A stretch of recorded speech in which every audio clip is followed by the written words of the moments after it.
السلام علیکم ورحمۃ اللہ وبرکاتہ۔ آج کی اس ویڈیو میں بات کرنے والے ہیں روزے کی خصوصیات کے بارے میں کہ اللہ تبارک و تعالیٰ نے روزے میں کیا کیا خاص باتیں رکھی ہیں۔ نمبر 1، اللہ تبارک و تعالیٰ نے جسم کی زکوٰۃ بھی روزے میں رکھی ہے، عبادت بھی رکھی ہے، صحت بھی رکھی ہے۔ سحری اور افطاری میں متوازن غذا لینی چاہیے تاکہ روزے کی حالت میں صحت و تندرستی برقرار رہے۔ روزہ انسان کی روح میں پاکیزگی، اعمال میں پرہیزگاری اور نفس پر قابو پانے کی طاقت و قوت پیدا کرتا ہے۔ روزہ و دین اسلام کے 5 ارکان میں سے تیسرا اہم رکن ہے۔ یہ ایک جامع و مقدس عبادات ہے اور انسانوں کی روحانی و اخلاقی تربیت کا بہترین ذریعہ ہے۔ روزے کی عبادت اس دنیا کی تمام قدیم و جدید مذاہب میں رائج ہی ہے۔ تمام تاریخ انسانی یعنی حضرت آدم علیہ السلام سے لے کر ختم رسول حضرت محمد صلی اللہ علیہ وسلم کے دور مبارک تک کوئی شریعت، انبیاء اور امتیں ایسی نہیں ہے جس میں روزہ جیسی عبادت بحکم الہی رائج نہ رہی ہو۔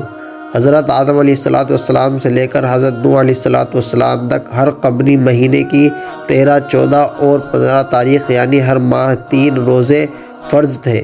قوم عود ہر ماہ یوم شمع، سال میں 12 روزے، عشرہ و محرم کے روزے کے علاوہ اور دیگر کئی دنوں کے روزے فرض تھے۔ قوم انصار پر بھی روزے فرض ہوئے مگر اس نے شریعت عیسیٰ علیہ السلام کے مطابق اس فرض و مقصد کو پورا نہیں کیا بلکہ اپنی جسمانی، دلی و دماغی آرام و آسائش کو مقصد رکھا۔ روزے کی فرضیت کے بارے میں ارشاد باری تعالیٰ ہے، اے ایمان والو، تم پر روزے فرض کیے گئے ہیں جس طرح تم سے پہلے لوگوں پر فرض کیے گئے تھے تاکہ تم متقی بن جاؤ۔ سورہ بقرہ آیت نمبر 183۔ دراصل روزے کی حقیقت و خاصیت اولا بھی یہی ہے کہ انسان متقی ہو جائے، کیونکہ یہی صفت تمام اعمال خیر کا سرچشمہ ہے اور اس صفت کے بغیر انسان کامل ترین ہو ہی نہیں سکتا۔ روزہ شرعی اصطلاح میں اللہ رب العزت کے حکم کے مطابق اور تابعداری میں رک جانے اور ٹھہر جانے کا نام ہے۔ قرآن مجید میں روزے کے لیے صوم کا لفظ استعمال کیا گیا ہے۔ صوم کے معنی ہے رک جانا، باز رہنا، ٹھہر جانا، خواہ اس کا تعلق کھانے پینے سے ہو یا بات چیت کرنے اور چلنے پھرنے سے ہو۔ روزہ صرف کھانے پینے سے بچنے کا نام نہیں بلکہ لغو، فحش، غوی و عمل شر سے بچنے کا نام ہے۔ روزہ دراصل تریاق ہے جو نفس کے زہر کو مارنے کے لیے مہیا کیا جاتا ہے۔ روزہ در حقیقت تمام نفسانی خواہشات پر کنٹرول کرنے کا نام ہے۔ روزے کی غرض و خاصیت یہ ہے کہ مسلمان تقوی اختیار کرے۔ تقوی نام ہے اللہ تعالیٰ اور اس کے رسول حضرت محمد صلی اللہ علیہ وسلم کی فرما برداری کا، ان کاموں کی ادائیگی کے ذریعے جن کا حکم دیا گیا ہے اور ان کاموں سے بچنے کے لیے جن سے منع کیا گیا ہے، اس حال میں کہ انسان اللہ کے لیے مخلص ہو اور اپنے دل میں اس کا خوف اور محبت رکھتا ہو۔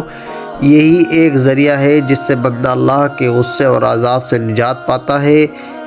تقوی کا منشا نفس کشی نہیں بلکہ ضبط نفس ہے۔ روزہ ہمارا علاج روحانی ہے، یعنی اس سے روحانیت بیدار ہوتی ہے اور حیوانی خصائص پر روحانی و ملکوتی قوت غالب آتی ہے اور انسان کو اللہ تعالیٰ کا قرب نصیب ہو جاتا ہے۔ اگر روزے سے شفا روحانی نہ حاصل ہو تو حقیقت میں وہ روزہ نہیں، فاقہ ہے، اور ایسے روزے دار جن کے روزے میں اتقاء، تقدس اور شکر کے عناصر ثلاثہ نہیں، وہ فاقہ کش ہے۔ وہ ایک بے رنگ و بو پھول کی مانند، ایک جسم بے روح، ایک گوہر بے آب اور ایک آئینہ بے جوہر کی مانند بے حقیقت ہستیاں ہیں جن کی کوئی قدر و قیمت نہیں۔ حضور صلی اللہ علیہ وسلم نے اسی نقطے کی طرف اشارہ کر کے فرمایا کہ کتنے روزے دار ایسے ہیں جن کو روزے سے بھوک و پیاس کے سوا کچھ حاصل نہیں ہوتا، اور کتنے تہجد گزار ایسے ہیں جن کی نماز تہجد سے بیداری کے سوا کچھ نہیں ملتا۔ روزہ انسان کی روح میں پاکیزگی، اعمال میں پرہیزگاری اور نفس پر قابو پانے کی طاقت و قوت پیدا کرتا ہے۔ روزہ سپر طاقت ہے جو انسان کو گناہوں اور حملہ جہنم سے بچاتا ہے۔ روزہ سپر طاقت ہے جو انسان کو گناہوں اور حملہ جہنم سے بچاتا ہے۔ یہ جسم کی زکوٰۃ ہے، قوت برداشت کو بڑھاتا ہے اور انسان میں ضبط نفس کی طاقت پیدا کرتا ہے۔